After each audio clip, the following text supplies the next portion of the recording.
Hello, everybody. Good afternoon, and welcome along to the midday show. Usually with the good old Russell Kane and/or Neil Long and/or Phil Dave and a plethora of guests. Well, while we have the guests, I clearly don't look like either Russ or Neil. They're both a bit tied up at the moment, so they've asked me to step in and to entertain you for an hour, and hopefully I'll be able to do just that. My name's Liz Saul. You'll normally hear me reading the news on various parts of the BBC, usually BBC local radio.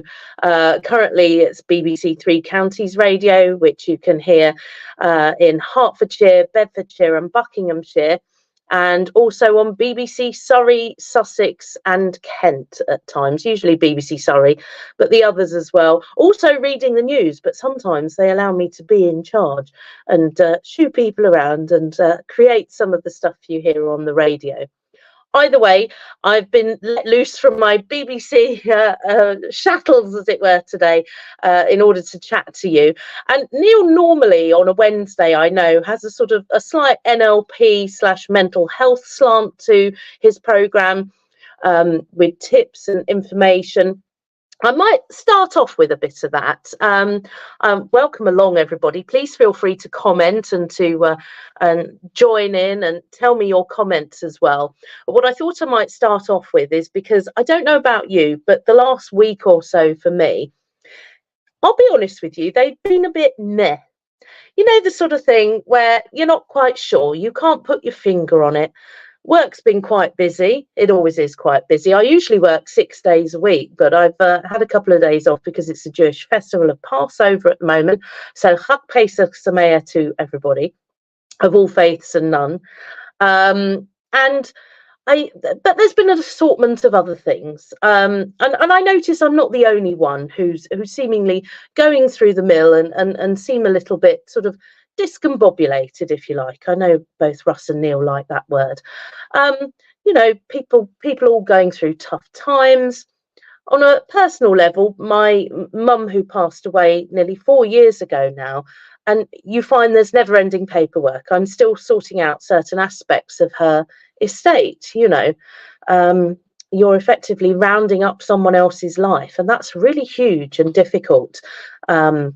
Particularly when it's a very close relative such as my mum.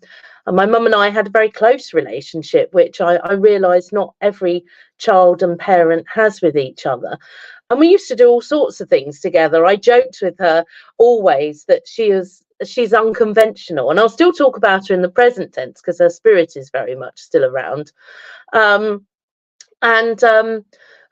equally, you know, I like the fact that she was unconventional. I like the fact that I could have a natter with her, although, of course, we argued as well, like parents and children do.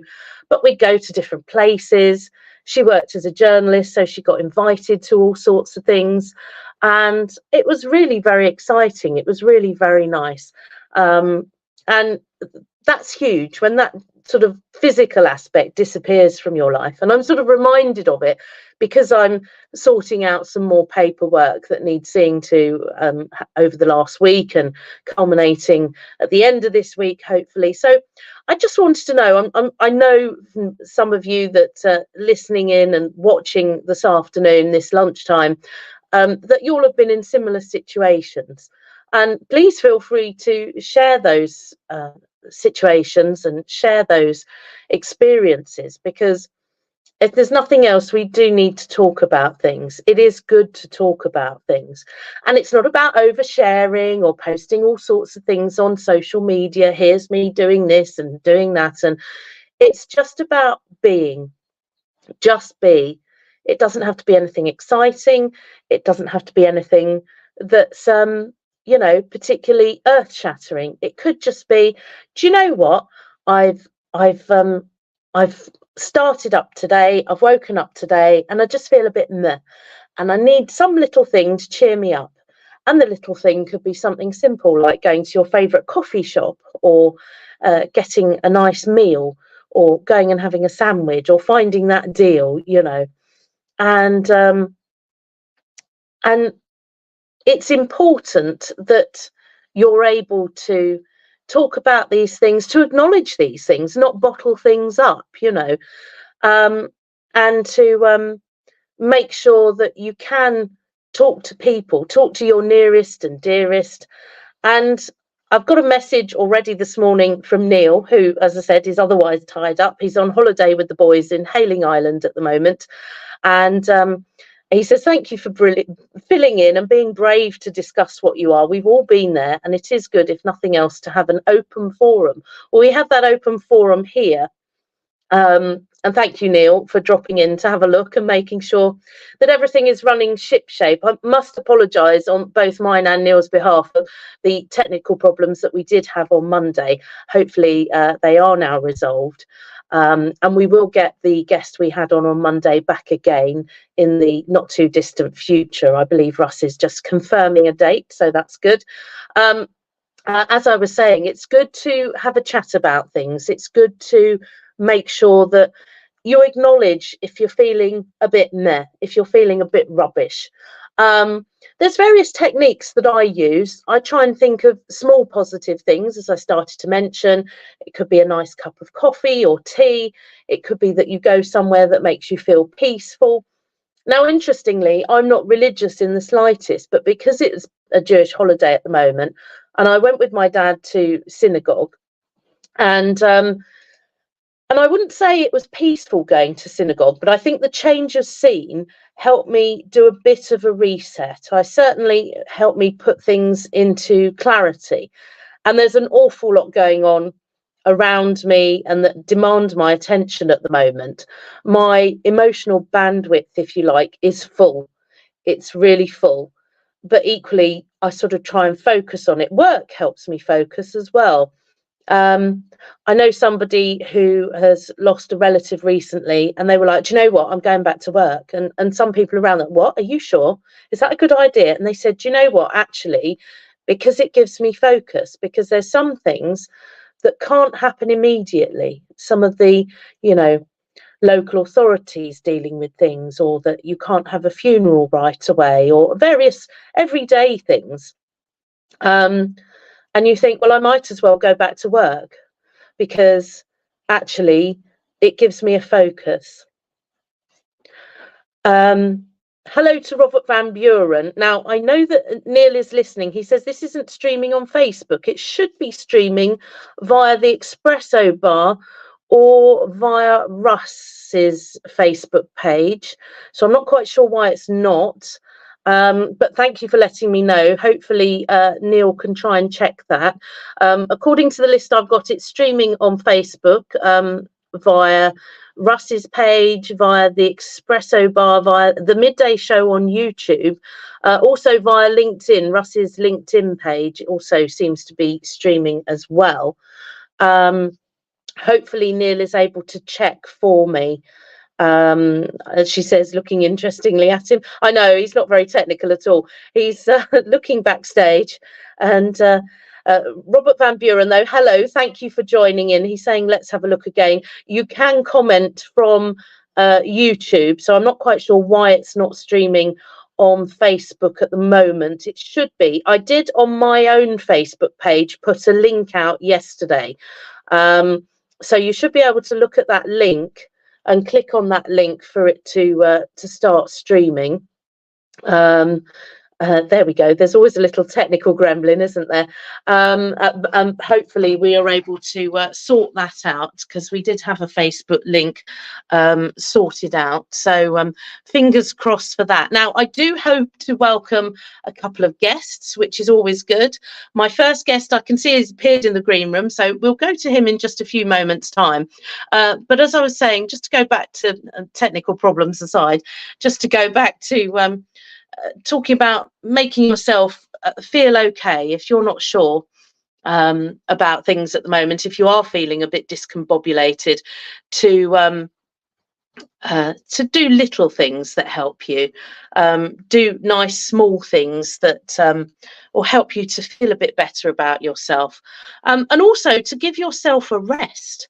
I found very much that when I was not feeling myself, I was I thought to myself, I can't, if I can't sleep properly, if there's so much on my mind, I just went and lay down. Now, whether it was on the sofa in front of the television, or whether it was, just on the,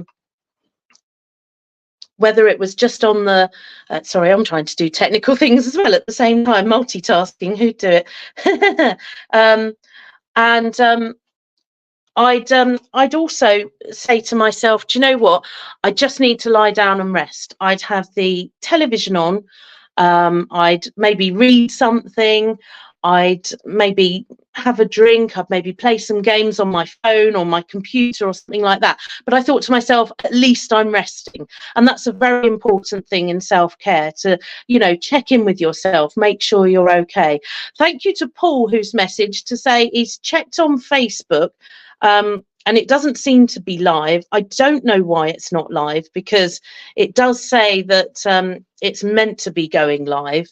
Neil, who I know is hovering, perhaps he can check with Ken or Russ to see why the link doesn't seem to have gone live. It says that there's a live chat, it says that there's a live video, but it hasn't actually kicked in, so I'm not quite sure why that's happening. Hopefully Neil and Russ will be able to sort that out. We're not quite sure. It's saying it's live, but we're not quite, the live video doesn't seem to be working. That's what it says when I logged on from another computer, so I'm not sure why. But I will, in the meantime, get our first guest on, because I've talked about sort of making ourselves, allowing ourselves to be in the moment, to be, if we are feeling a bit meh, it's okay to feel a bit down, to be kind to yourself, to rest, to look after yourself. But equally, we all like a good feel-good story. And somebody who's very good at feel-good stories, certainly in the time that I've worked with him, and he is an award-winning broadcaster. He works for the BBC. He has done so many things for other people, and he's very modest about it as well. But if I just think of stuff off the top of my head, recently he managed to organise that a young football fan could go along and see his favourite team, that's Luton, who are not doing very well at the moment, but bless them, first time in the Premier League. I think Justin's a Luton fan as well, by the way, so be kind to him. And as I say, he's award winning. He's won various industry awards because of the stuff the stories he's brought to life, the stories he's done. He's also managed to go viral, basically, with a very recent story, but I shall bring him on. I shall let him tell you. Hello, Justin. Hello, Liz. Can you hear me okay? I can hear you okay. It's very good to have you on the show. And may I point out, having the tables turned, because normally it's you leading the way and doing all the interviews, and now here are you being quizzed about your work. Yeah, it does feel a bit bizarre, I must admit. It's the tables have completely turned on this one. But yeah, happy to answer any questions, and hopefully I won't land myself in trouble like some of my previous guests. It's going to be absolutely fine.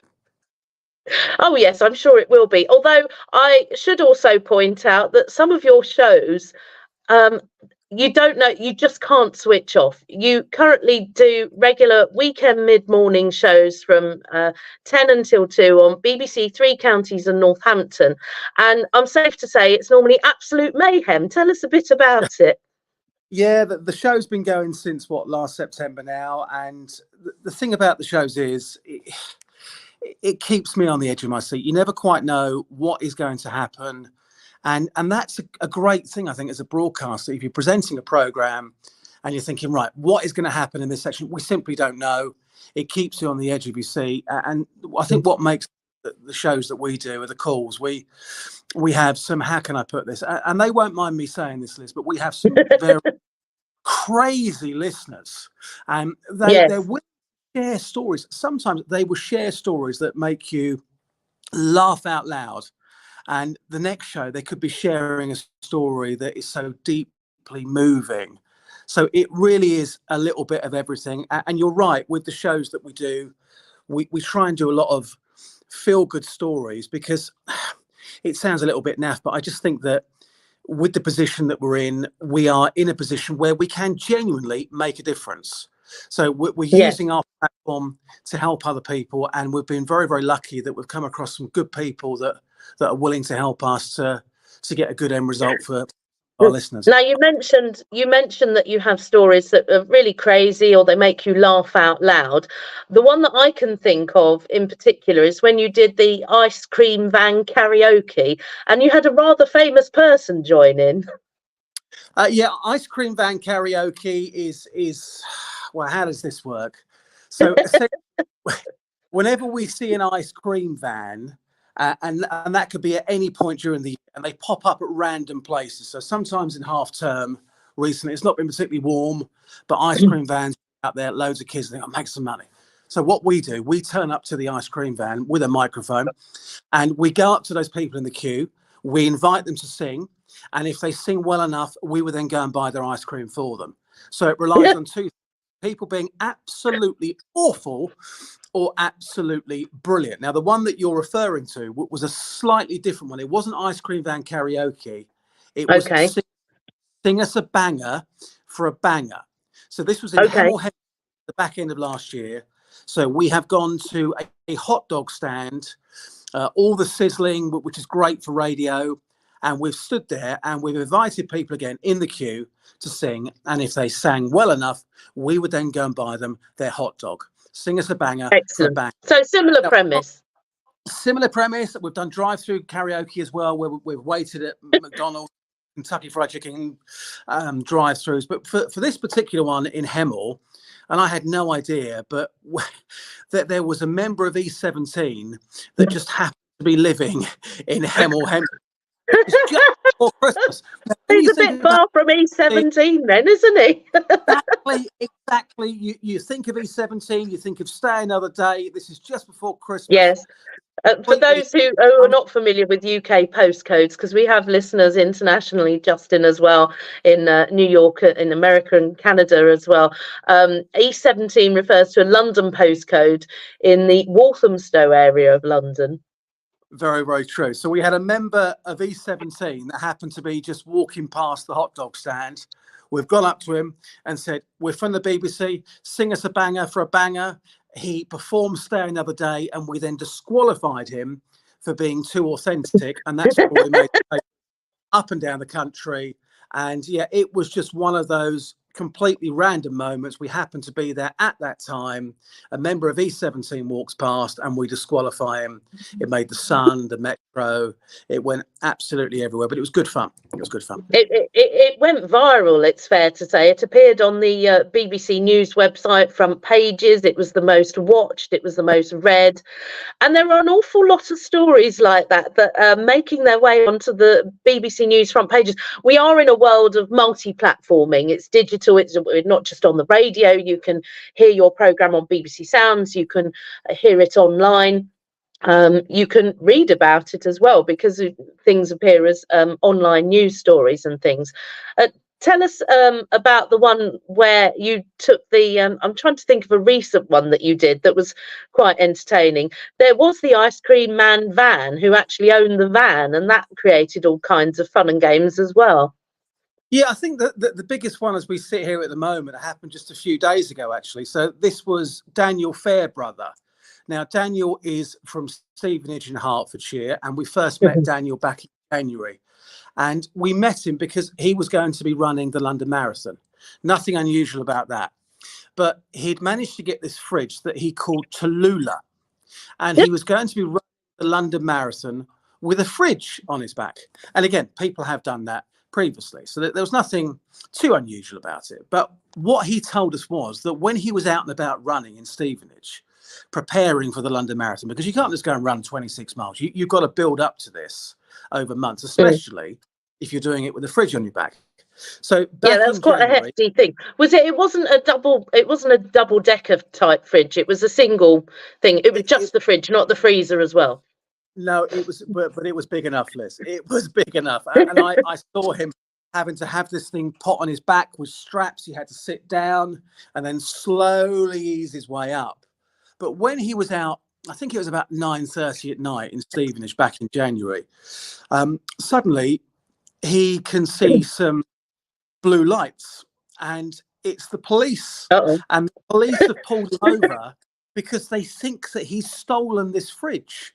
Oh Now, if no. you steal a fridge, surely you would put it in the back of a van and away you go. You wouldn't strap it to your back and then try and run home with it. So because he told us that, that story again went right the way across the world. Here is somebody trying to raise charity, run the London Marathon with a fridge on his back, and he's pulled over by the police because they think that he's nicked it. So we stayed in touch with him. We went out running with Daniel as well. And when we went out running with Daniel, it was really interesting because wherever he went, people were screaming and shouting, clapping him. We ran past a pub, and in the pub garden, it was packed full of people drinking Hang beer. on, you were running with him as well? Yes, I went out. We went out for a run with Daniel. What we wanted to do was see how this was going to work. So we've gone out Okay. for only a mile or so. It's got to be said, but I'm interviewing him as we're running, and we're picking up all of these sounds of people going, "Go on, son! Go on, son! What you stolen it?" And then as we've gone As well as you being ridiculously out of breath, I'm guessing as well. oh, yeah. And that's why listeners loved it, because that they got a bit of me where I was panting and sounding uncomfortable, and they loved that. So we've gone past the pub, and everyone's come out and they've all him and said, "Well done." And that day he was there with his girlfriend, and he was saying to me, "Look, you know, I can't wait for the marathon. This is going to be a really special day. My partner Hayley's going to be there. She'll get me through it. I really, really love her. Get her for a year or so." And there was something in that just made me think, and doing my job, really, there's no science to it, really. A lot of it is just about being nosy. So I just had this feeling that he was going to propose with a fridge on his back. And did you ask him at all beforehand about this? No, I didn't ask him. I had a feeling, and I thought, you know, I've got to. So 4 weeks ago, much to my colleagues' amusement, when I said, I'm now going to phone Daniel and I'm going to ask him, are you going to pop the question? So when I phoned Daniel, I said, are you with Hayley at the moment? He said, well, yeah, but I can pop outside. I said, yeah, can you just pop outside for a second? Yeah. So she can't hear the conversation. So I said, look, tell me where to go, but I've just got a gut feeling that you're going to propose at the London Marathon. How do you know that? I said, I just get a feeling. Oh, absolutely true. The journalist instinct. Exactly. I'll be doing it at mile number 25, which is by Big Ben. Now, bearing in mind, you had been on Good Morning Britain, he'd been on BBC Breakfast, he'd been absolutely everywhere with this story. We were the only ones that knew that he was going to propose, because we just asked. So that meant that we could have two people in place by mile number 25 with his partner, with cameras, and we captured that moment on Sunday. That moment has gone viral. It's gone bananas. On our Facebook page ever, but that's a feel-good story. Well, not just that, it's gone further. I've seen it. I was sitting and watching the news on Monday at my dad's house, and it was on the ITV news. So there you go. It was all over the place. It's gone absolutely mad. Everyone's picked it up, and what a great story. And you found that story. You started that story. Yeah, and it's great to see it end like that. And there's not. Hopefully, he won't be told about this, but we are trying, as we speak, to get the freedom of Stevenage that we are going this weekend. But it's a lovely ending. So you've got a man who's doing something great for charity, is making people laugh, but then the ending to that story was the real feel good of he gets down on one knee with a fridge on his back, struggling to get back up, but now, after leaving the London Marathon, he completed it, and he was going home with not just a girlfriend, but now fiance. And I love that. And one of the things he said about it is he said to her, you know, I'm a bit crazy, I do all these wacky things, but you stuck with me, you've supported me, and that you need people like that in your life. And that's a good thing. It's, you know, whether you're getting married or not, that's a lovely message. Yeah, and the interesting thing is it was on, it was off, because in the the days leading up to the London Marathon, Daniel and his partner Hayley had this bug, and Oh God. yeah, he had it for 2 days, so he was fine. But Hayley developed almost mild pneumonia with it. So on Saturday evening, we're talking 11 o'clock at night here, I'm being messaged by Daniel saying to me, just to let you know, I'm in hospital with my partner. She's very Oh unwell. God. I don't think she's going to make the marathon. So it was all off. But I'll let you Yeah. know tomorrow. So at 5:30, I received a message from Daniel saying, look, she's too unwell. This is not going to happen. I'm really, really sorry. I will propose another time. That's entirely up to you. You do it when you want to Well, do it. yes, it's not down to us at all. Yeah, Exactly. exactly. But then at 6:30, he said to me, I just woke her up to say goodbye. And she has said to me, no matter what, she will be there. So it was then back on. Oh, So it was you on. could It was you could off. make a film about this, Justin. I think you should organise the film rights right now. There's definitely something in it. But yeah, well done to Daniel for completing the marathon, and well done for him for not losing the ring, because the ring was actually wrapped up in tissue paper in his pocket. And bearing in mind he had to run 25 miles to get to Big Ben, that could have fallen out of his pocket at any point. Oh gosh. Now, I just I put up a message that you might like. Hopefully, you can see it. Do you want to read it? Yeah, this comes in from Paul. It says, I've been a fan of BBC Local Radio for years. I even have friends who have or present shows on BBC Radio London. BBC local radio stations are more than just stations, they are communities. And I would agree with that, Paul. There have been opportunities for me to potentially move on in the past, but I live in the patch where I work.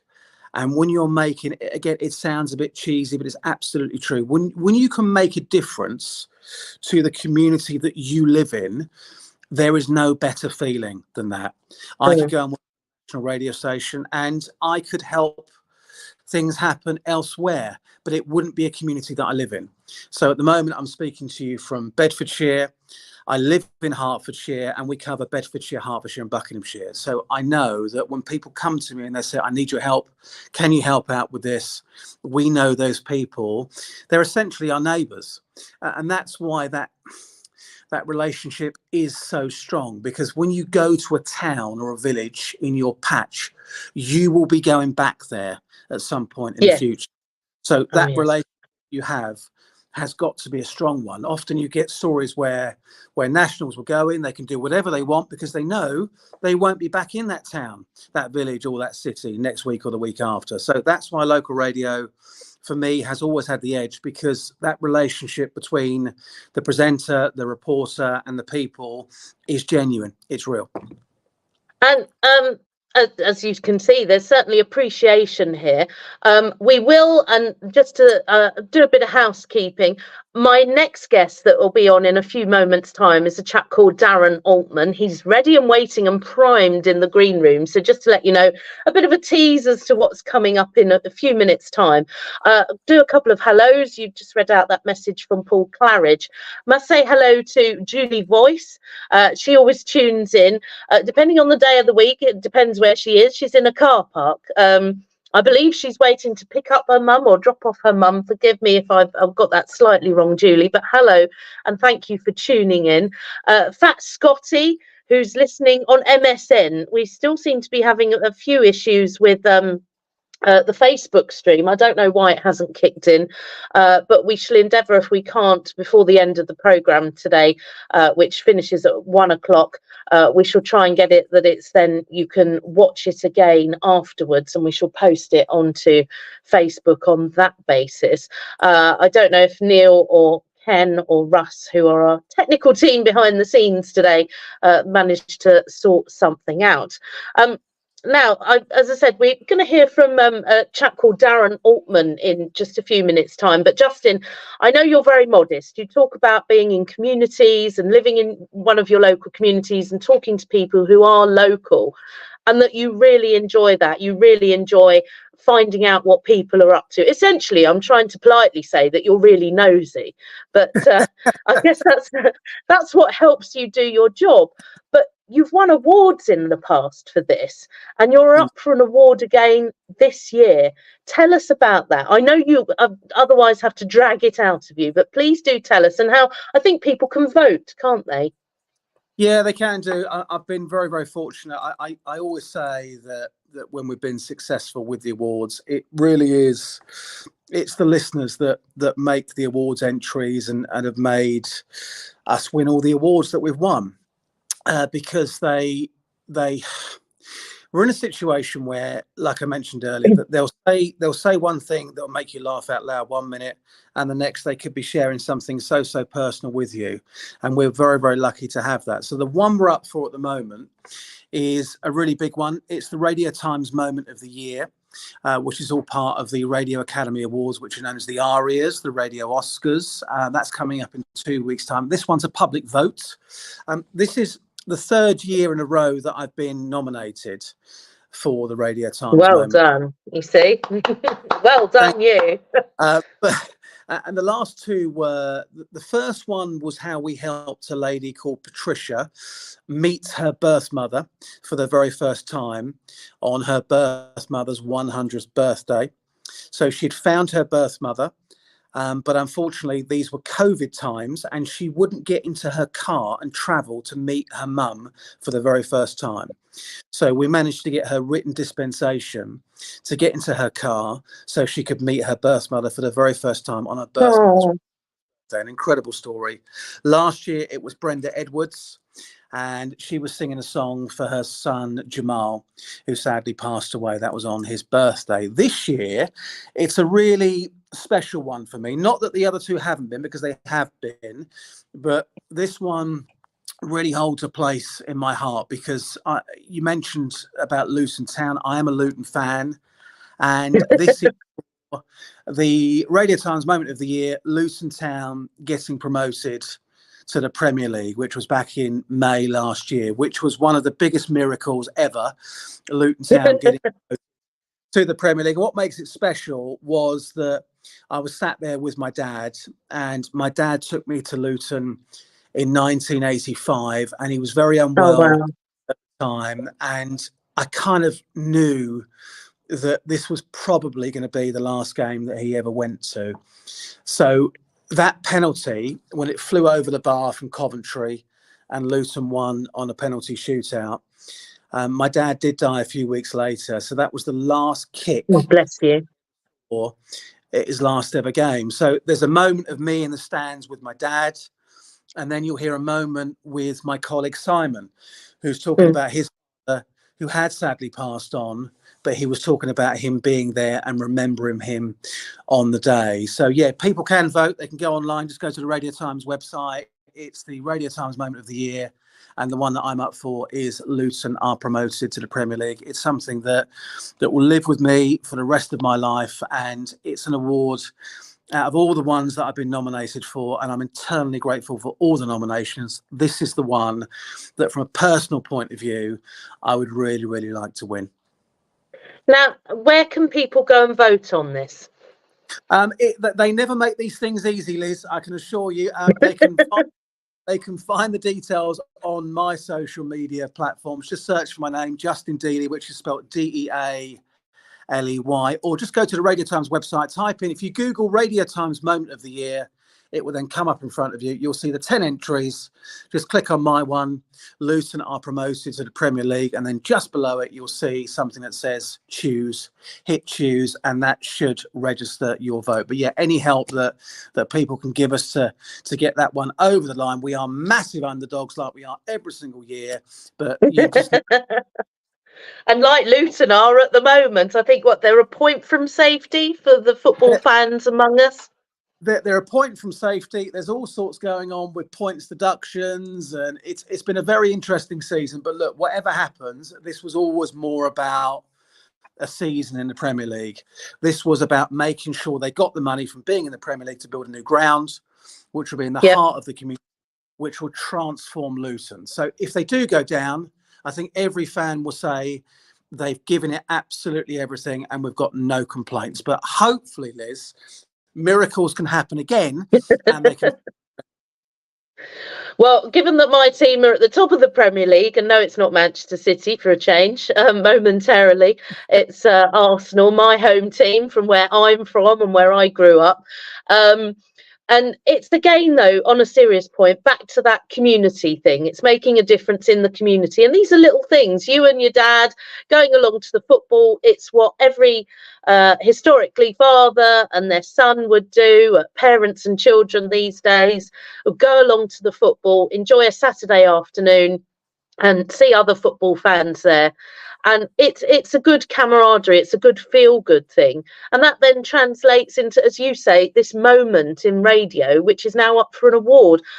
Paul Carriage says local radio is also a lifeline for many listeners who might have no other people to speak to when dealing with their mental health. So, you know, I think that is something that you totally agree with.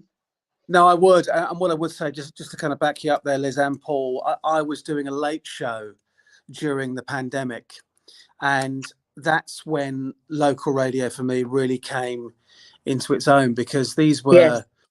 dark, scary, horrible, unprecedented times. And we're doing live radio from 10 till 1 in the evening. And that's when a lot of people felt like they could actually come forward and speak openly about how they felt. So I think the late shows in particular at local radio, they are the heartbeat of what we do, really, because there is a voice. There is a voice that is on that show late at night speaking directly to you. And some of the calls that we had during that period, I mean, I would never forget. I remember a lady phoning called Ivy, and Ivy's daughter had died, sadly, and it wasn't from COVID, but she died, and she couldn't go to the funeral because of her condition. She was vulnerable. So what we do during that period, we managed to get somebody with a laptop. We then spoke to the funeral director, who managed to get the service put onto this laptop, and then we took it to the door of Ivy. We had to, it's hard to imagine what these times were like, Liz, but we had to go there. Yes. We had gloves on, we had to wipe down the laptop, and then we tapped on the door, and Ivy, who's in her 90s, took that laptop inside her property so she could watch her own daughter's funeral. And if it wasn't for the funeral director and some of my colleagues who were in that area who volunteered to take that device to her, she would not have got to have seen her own daughter's funeral.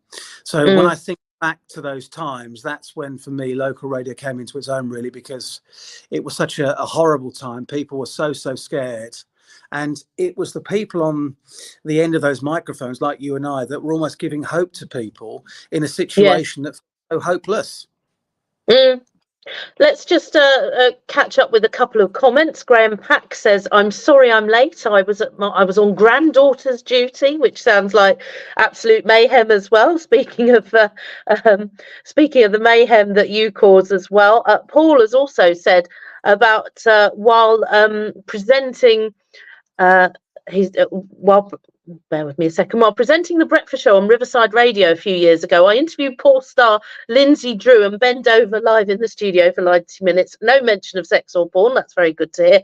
And also, he says, on a football theme, that we have 5 season tickets at Watford, and it's a family club with many women and children going. Now, the thing is just on another note, before we wrap up your segment, as it were, I want you to finish by telling me your favourite feel-good story of yours that you have orchestrated and brought to fruition. But there is a big rivalry between Watford and Luton, isn't there? Even though you're in different leagues. And that in itself is now a story, isn't it? Yeah, there's a massive rivalry there. I mean, some people take it a little bit too far. You've got to bear in mind that I have got, excuse me, I've got a number of Watford fans in my family. Oh dear. So, yeah, so that rivalry is there, but it's been a good rivalry. It goes back really to the 80s when Watford had Graham Taylor and Luton had David Pleat, 2 iconic managers. and both teams in the top tier of English football. So the Luton rivalry with Watford, I think, is vastly underplayed. When people talk about local rivalries, they talk about Spurs versus Arsenal. Nobody ever really mentions the Luton Watford one. Now, be careful, because we do have a Spurs fan listening in. Our next guest, Darren, is a big Spurs fan, so just be careful. But the Luton Watford rivalry is a great one, and it's a great one because it was there pretty much every year for a while. Then it disappeared. People missed it. It came back last year. Who knows if Luton stay up? If they go, who knows what's going to happen? But it's for me, it's a fierce local rivalry because they are two football clubs which have what I call real fans. You know, they are full of people that support their local football team. If you live in Luton, you support Luton. If you live in Watford, you support Watford. It's a great local rivalry, that one. And there's a rather big music festival coming to Luton in a few weeks' time, and I hear you're trying to get one of the songs changed in order to reflect Luton rather than Watford. Very true. And this wasn't my idea. It came from somebody who I spoke to. So Coldplay are coming to Luton for Radio 1's big weekend. It's going to be a huge, huge weekend. Coldplay coming to Luton is something that I don't think any of us thought was ever going to happen. But with the of the football team, it kind of goes hand in hand. Luton's back on the map for a bit. Coldplay performing in Stockwood Park. And I said to somebody, well, Coldplay, they can't do Yellow, can they? Because obviously of Watford's connections to Watford playing Yellow. And this lady said to me there and then on the street, oh, yeah, they should do Orange. So there is a campaign for Coldplay to change the name of the colour for one song for one day only. And in fact, tonight I'm going to be out and about with a local group who have got together, who are going to be performing a very special rendition of Orange, and people can hear that on a radio show this weekend. Brilliant, excellent. Very briefly, before we bring Darren into the conversation, Darren Altman is my next guest this afternoon. He is a hugely hilarious, funny man. You'll have seen him on TV. He does all sorts of voiceover work as well, and he's even been mistaken vocally for Boris Johnson. But more on that to come in a couple of minutes. Justin, I'd love you to finish by telling me your favourite story where you've made a difference to one of your listeners. Oh God, I think the one that meant the most to me, and there have been quite a few, but the one that really made me get very emotional was a lady called Miriam who phoned me last year, and we were talking about bands that you've seen more than 9 times, which was a very, very specific question. And Miriam phoned up and said, I've seen the Stylistics about 70 times. I said, why have you seen the Stylistics? Wow. That's unusual. Why them? She said to me that she met her husband, Graham, years ago, and they fell in love listening to the music of the Stylistics. And the Stylistics were their group. Then in the 90s, Graham and Miriam went to the Grove in Watford. And Miriam went down for a massage, and Graham went off to play golf. And sadly, Graham never returned. He had a heart attack, of course. And we got talking about the Stylistics and why their music meant so much to her. And I just said, heat at the moment, how would you feel about meeting them so you can tell them what their music means to you? And she just completely broke down. So we then went to the Stylistics and we said, we've had this amazing phone call. Is there any chance that we can get Miriam to meet the Stylistics at one of their shows? They were on board straight away. So we took her to see a show last November, and we were waiting backstage for the Stylistics to come through. And when they came through, she got up and she gave them a hug. She told them what their music meant to them. And it was just so special, because that's brilliant. She would continue to go to the Stylistics every single year in the front row in memory of her husband, Graham. And what was so lovely as well, halfway through the show, the Stylistics said, can we put the lights on, please? Put the lights on. and they put the lights on and said, we've got a lovely lady here tonight called Miriam. She continues to come in memory of her husband.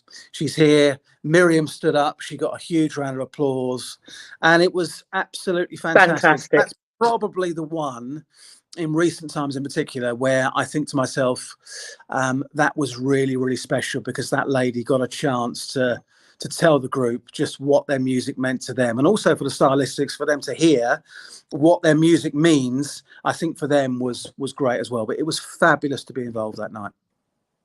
That's brilliant. And you did that. You organised that just from an off the cuff comment, a random conversation, and you made that difference. Yeah, but it was with everything you do, you just got to think to yourself that if you're in a position where you can possibly make something happen that somebody will never forget for the rest of your life, I think anybody who comes into radio these days needs to remember that because you can use a few letters like the BBC when you phone somewhere, you might get through to somebody a bit quicker. You have an opportunity to sometimes leapfrog others. And that's a position of power that you should never take for granted. It's a position of power that we use on a weekly basis to help our listeners. And as long as people don't ever forget that, everything will be fine. Justin, thank you so much for coming on to the Midday Show today and telling us some of your feel-good stories, and that you do make a difference. Just quickly to plug again that you are up for a Radio Times ARIA Award this year. It's a moment of the year. The easiest thing we think is to Google Radio Times ARIA's Moment of the Year. Scroll down, you'll see Justin Dealey, Luton being promoted to the Premier League as the entry. Go and vote for that. And Justin, one of the nicest guys in radio, thank you very much for your time today. Pleasure, Liz.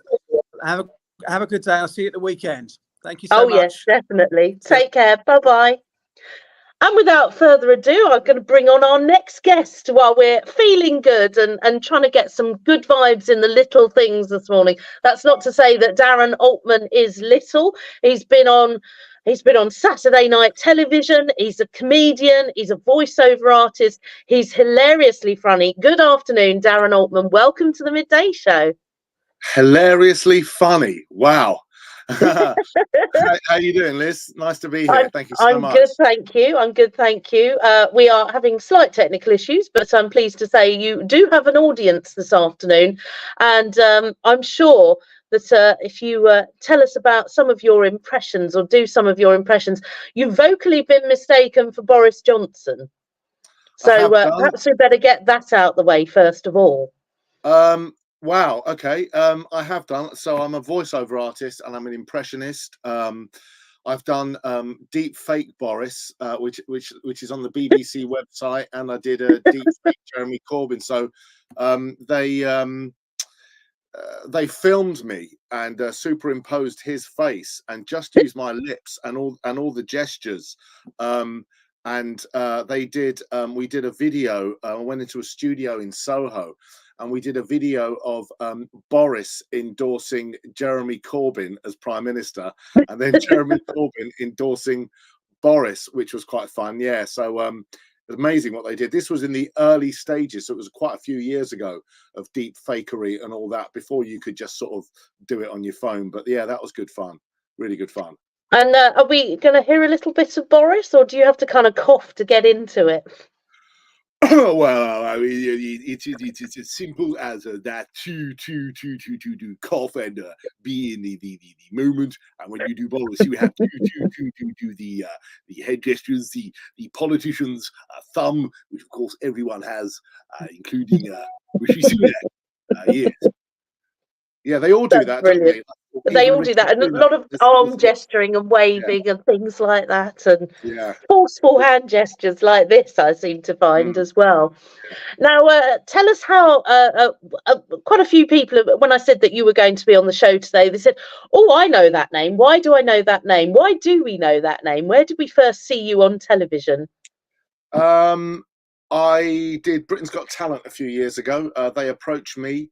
they found a video I did online of how to do celebrity impressions. Do you want to come and do it? And I politely said, no, thank you.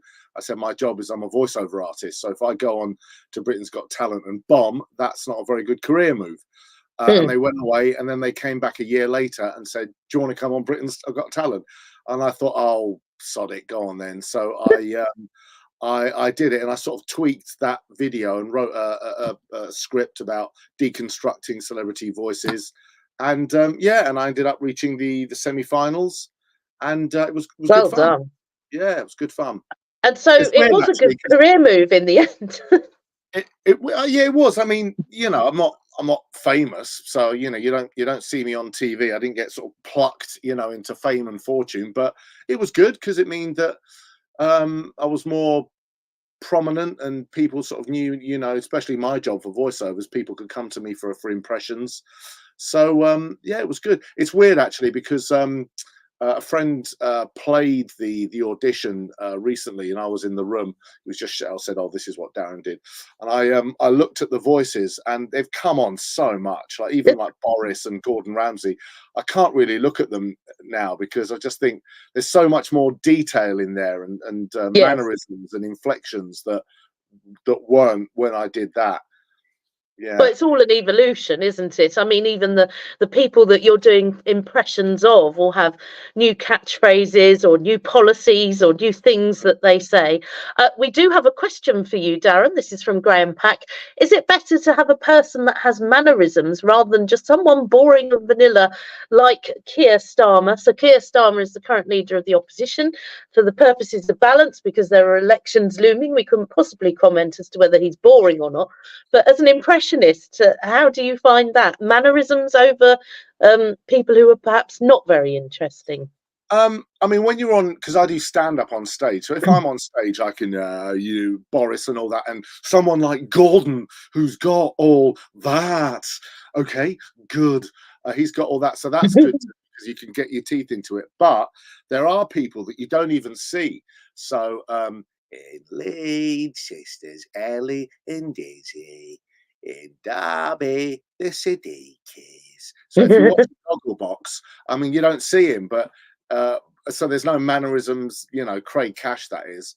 There's no mannerisms to have really, but his voice in Blackpool, Peter, and his little sister Sophie. So you can have fun without sort of doing all the mannerisms, all the gestures and everything. Yes, because the voice, was it the voice of the Balls or the voice of Britain's Got Talent? You do an impression of him as well. So the voice of the Balls is Alan Dedicoat. That's right. And the X Factor guy is Peter Dixon. Ladies and gentlemen, it's time. So you got to get that growl at the back of your throat on your telly box. Yeah. And you mentioned that you're a voiceover artist as well, and I guess that requires not necessarily a famous person doing it, but different accents, different deliveries. You don't have to. I mean, I do different acts. In fact, just before we came on, I got an email from a producer saying, "Can I book you for a session tomorrow where you have to do an Italian voice?" So that's oh yes, let's hear that then, because you don't sound very Italian. No, that's because I don't have the pasta. Yes, and I'm sure it will probably be an Italian restaurant. They always are. So it's probably that. So I'll have to probably flog pasta and the spaghetti at very reasonable prices. But not everyone has to do accents. I mean, there are some of the most successful voiceovers I know are just busy because they've got great voices. They don't do what I do, and yet they don't stop working. So you don't have to do accents and impressions and characters. You can earn a decent living just by having a good voice. But one thing you do have to have is a good ear and be able to change your inflection and your delivery.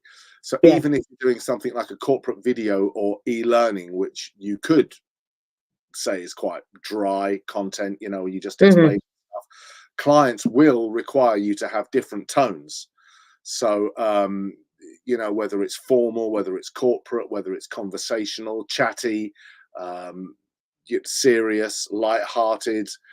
So you will have to have the ability to change your inflections. You have to be flexible with your delivery depending on what the situation is. Absolutely, yeah. Sometimes I'm on. I do sessions. I did a load of liners for Talk Sport last week for their breakfast show, and they were very short, 5-second Talk Sport, sponsored by whoever, click and collect. So instinctively, I give them one that goes up at the end, one that goes down, one that goes flat. And so I just, because I'm an ex-musician, I'm a drummer, I can just hear and give what they call options, so the producer can take what he wants, bin what he wants, and at least he's got a few things to work with, rather than you just reading it once and then moving on to the next one. I always try and be helpful in that respect.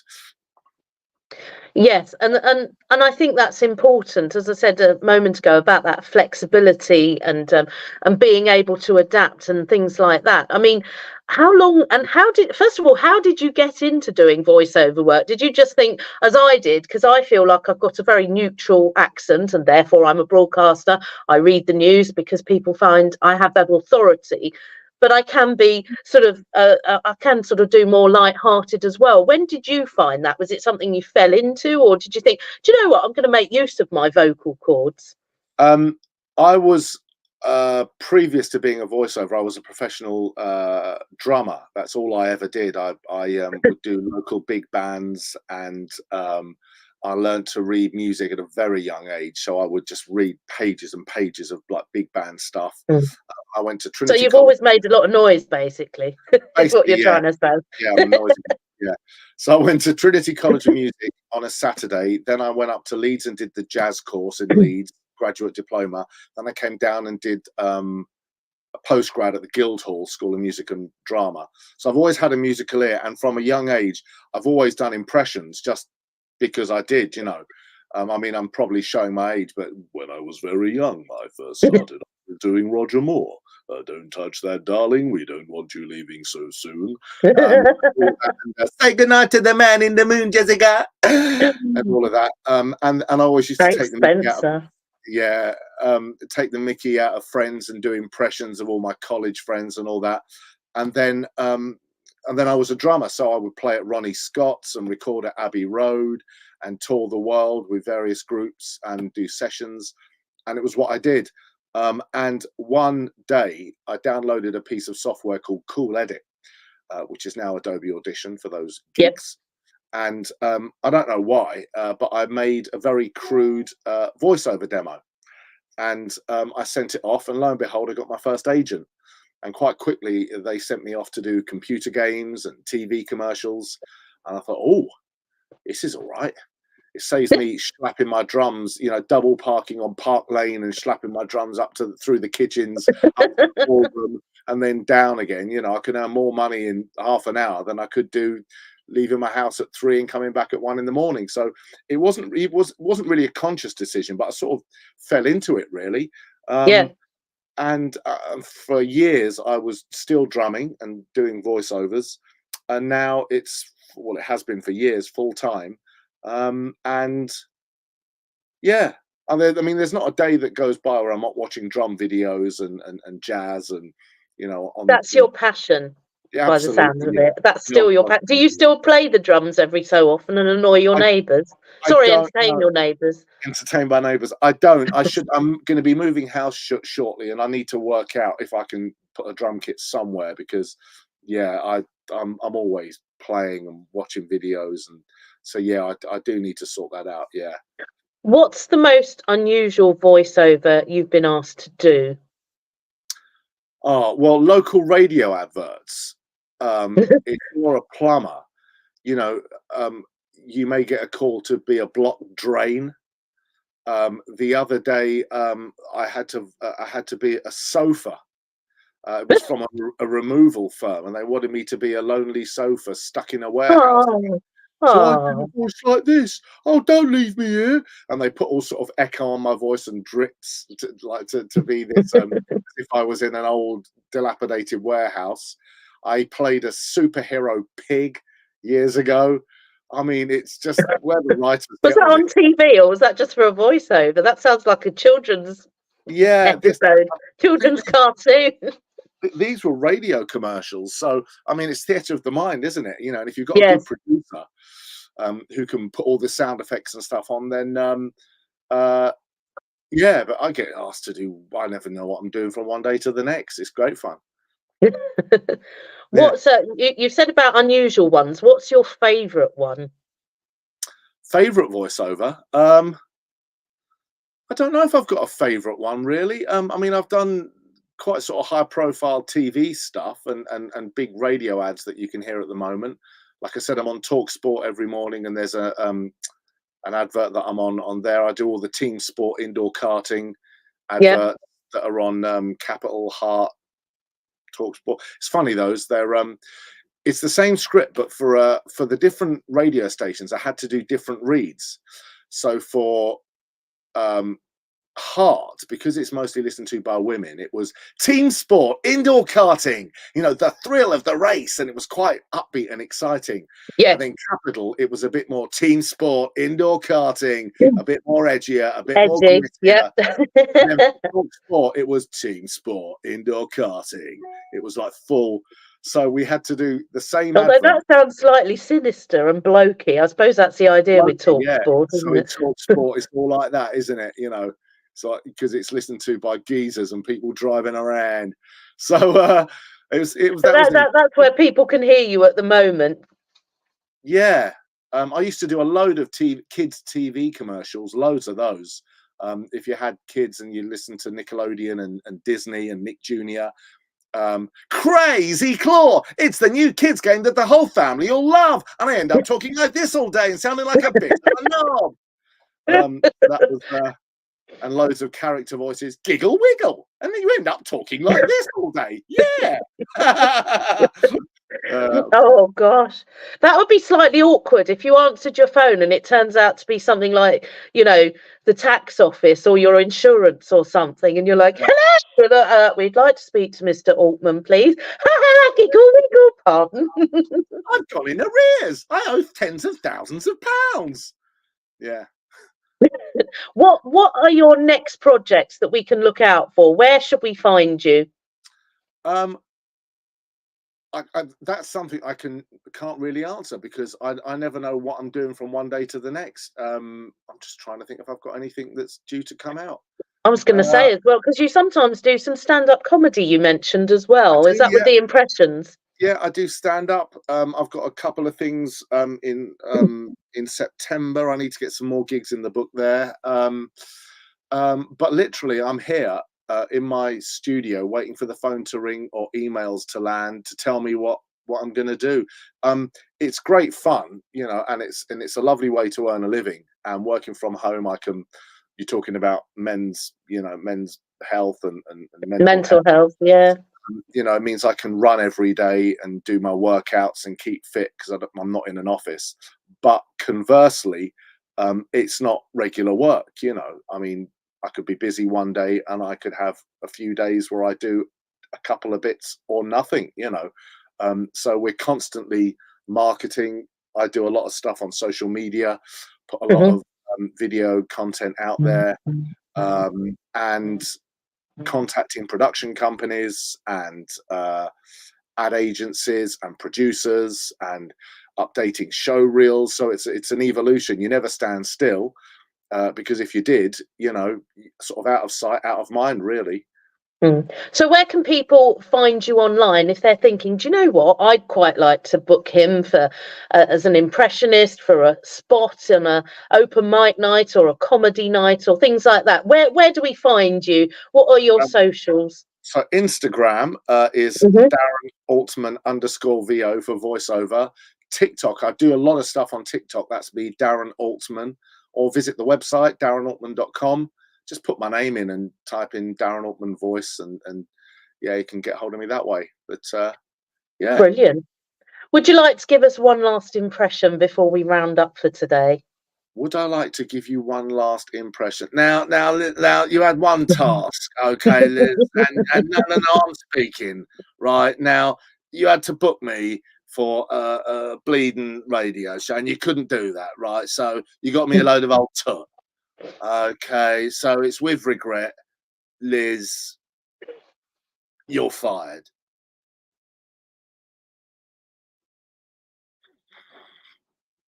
I thought I'd scare you slightly there. Darren Altman, that's absolutely brilliant. Thank you very much for coming on today. You can get in touch with him, as he says, his Instagram is there at Darren Altman. You're on FaceAche as well. You're on TikTok. Just Google him, darrenaltman.com as well, the website. Thank you very much for giving us a bit of amusement this afternoon. Thank you so much. It's been good fun. Lots of love. Thank you, Liz. See you soon. And thank you, everybody, for bearing with. There's still one or two technical gremlins this afternoon, but thank you for joining in. It's good to see you all. Thank you for your comments as well. Russ will be back on Friday with Phil, Dave, and all his guests for much hilarity to kickstart your weekend. Neil and Russ will be back again on Monday. In the meantime, have a good afternoon. Take care.